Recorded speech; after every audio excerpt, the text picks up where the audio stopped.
the life of Alonzo and we are thankful kay Lord kasi siya yung nagbigay kulay tsaka meaning sa life namin bilang mag-asawa. At hindi lang yon kasi siya din yung nagiging motivations namin para magsumikap.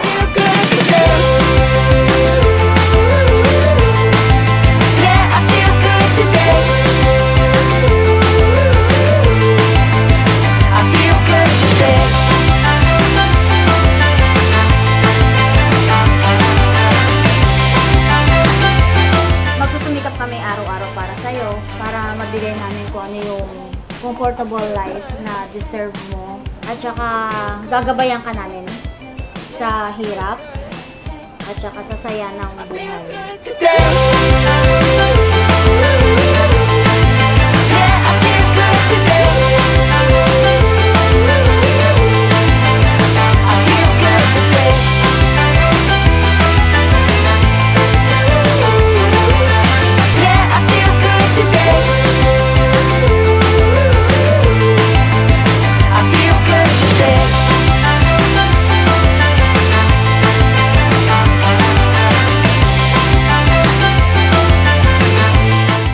Happy birthday, anak.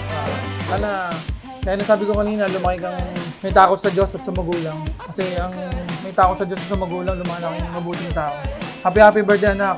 Mahal na mahal ka namin yan.